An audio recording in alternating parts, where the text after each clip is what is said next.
Chief justice قاضی فائز عیسیٰ کی آج retirement. Chief justice Pakistan justice قاضی فائز عیسیٰ کے اعزاز میں سپریم کورٹ بار اور پاکستان بار کونسل کا عشائیہ۔ نامزد chief justice justice Yahya Afridi کی شرکت، justice Musarrat Hilali, justice Naeem Afghan, justice Jamal Mandokhail بھی شریک ہوئے، justice Amin Uddin Khan, justice Aqeel Abbasi, justice Muhammad Ali Mazhar, justice Shahid Bilal کی بھی شرکت، chief justice Lahore high court justice Aalia Neelum, Islamabad اور لاہور ہائی کورٹ کے ججز کی بھی شرکت، جسٹس منیب اختر، جسٹس اطہر من اللہ، جسٹس عائشہ ملک اور جسٹس شاہد وحید نے شرکت نہیں کی۔ چیف جسٹس پاکستان جسٹس قاضی فائز عیسیٰ کی ریٹائرمنٹ پر فل کورٹ ریفرنس آج شیڈول ہے۔ عدالتی روسٹر کے مطابق جسٹس منصور علی شاہ آج سے 1 نومبر تک چھٹی پر ہیں۔ جسٹس منصور Ali Shah full court reference میں شریک نہیں ہوں گے۔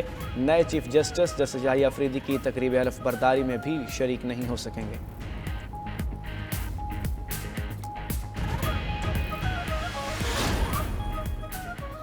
تاریخ کبھی معاف نہیں کرتی، لوگ ہمارے اعمال دیکھ رہے ہیں۔ سپریم کورٹ کے سینئر ترین جج جسٹس منصور علی شاہ کا چیف جسٹس قاضی فائز عیسیٰ کو ایک اور خط۔ جسٹس منصور علی شاہ نے ایک بار پھر خصوصی بینچ میں بیٹھنے سے انکار کر دیا۔ اپنے خط میں لکھا کہ ترمیمی آرڈیننس پر فل کورٹ بیٹھنے تک خصوصی بینچز کا حصہ نہیں بنوں گا۔ جسٹس منصور نے خط بطور سربراہ پریکٹس اینڈ پروسیجر کمیٹی لکھا ہے۔ جسٹس منصور علی شاہ نے خط میں سر تھامس مرے کا قول بھی نقل کیا۔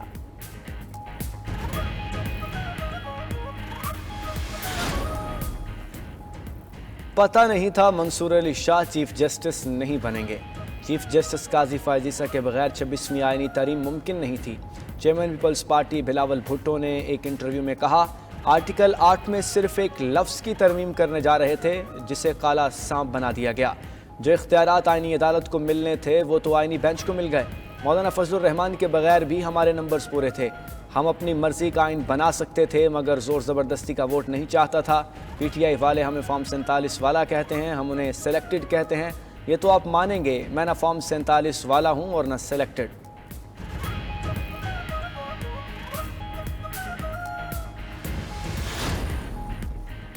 پنجاب پولیس کی میاں والی میں خارجی دہشت گردوں کے خلاف کامیاب کارروائی۔ تھانہ مکڑوال کے پہاڑی علاقے ملاخیل میں آپریشن کر کے 10 خارجی دہشت گردوں کو ہلاک کر دیا۔ ترجمان پنجاب پولیس کا کہنا ہے کہ آپریشن کے دوران پولیس اور خارجی دہشت گردوں کے درمیان فائرنگ کا شدید تبادلہ ہوا۔ پنجاب پولیس دہشت گردوں کے ناپاک عزائم کو خاک میں ملا کر دم لے گی۔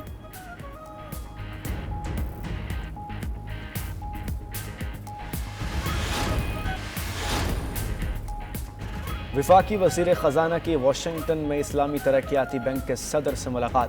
محمد اورنگزیب اور ڈاکٹر محمد سلیمان الجاسر کی ملاقات میں نجی شعبے کی اہمیت پر بات چیت۔ وزیر خزانہ نے قابل اعتماد شراکت دار کا کردار نبھانے پر اسلامی ترقیاتی بینک کو سراہا۔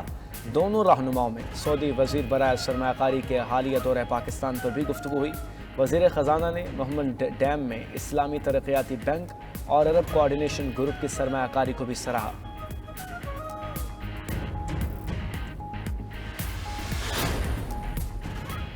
Army chief general Asim Munir متشدد انتہا پسندوں کے خلاف توانا آواز۔ امریکی سینٹرل کمانڈ کے جریدے یونی پاتھ کا پاکستانی سپہ سالار کو شاندار الفاظ میں خراج تحسین۔ مضمون میں جنرل عاصم منیر کی پیشہ ورانہ اور قائدانہ صلاحیتوں کا اعتراف کیا گیا۔ سینٹ کام جریدے کے مطابق جنرل عاصم منیر کو ایسے لیڈر کے طور پر یاد کیا جائے گا جن کا اولین عزم پاکستان کی سلامتی، استحکام اور خوشحالی ہے۔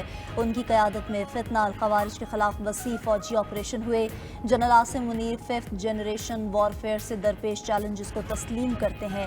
پاکستان کی خود مختاری کے لیے فوج کی تیاری پر زور دیتے ہیں۔ پاک فوج نے ایران میں دہشت گردوں کے ٹھکانوں کامیابی کے ساتھ نشانہ بنایا۔ آرمی چیف نے خصوصی سرمایہ کاری سہولت کونسل اور گرین پاکستان انیشیٹو جیسے اقدامات میں تعاون کیا۔ انتخابات کے دوران نظم و نسق برقرار رکھنے میں اہم کردار ادا کیا۔ قائد مسلم لیگ نون نواز شریف کی آج بیرون ملک روانگی متوقع۔ پارٹی ذرائع کے مطابق نواز شریف آج لاہور سے دبئی روانہ ہوں گے۔ دبئی میں قیام کے بعد نواز شریف لندن روانہ ہوں گے۔ 29 اکتوبر کو قائد مسلم لیگ نون امریکہ چلے جائیں گے۔ امریکہ میں 4 روز گزارنے کے بعد واپس لندن پہنچیں گے۔ نواز شریف کی لندن میں اہم ملاقاتیں متوقع ہیں۔